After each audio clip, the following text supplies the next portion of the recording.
How to get cherry blossom in Grow a Garden. Hi there, welcome back to our channel. So today in this video tutorial, we'll be discussing about whether it is possible to get the cherry blossom, which is a very rare plant in the game now. So if we check the seed shop, you will see that cherry blossom isn't available. It is not in the Roblox store, the Forever Pack, or the Easter event area either.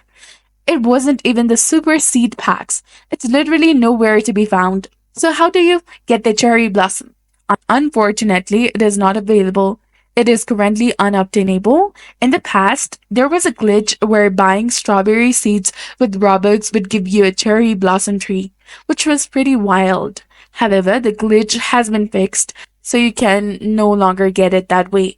But I'm almost certain that cherry blossom will be released to the public in the future. It was probably just a small glitch when they were preparing for an update, so I'm pretty sure it will be available to everyone in the couple of updates. So if you currently have cherry blossom, I recommend trading it as soon as possible. Otherwise, you might be stuck with a plant that used to be super rare, but it's now common.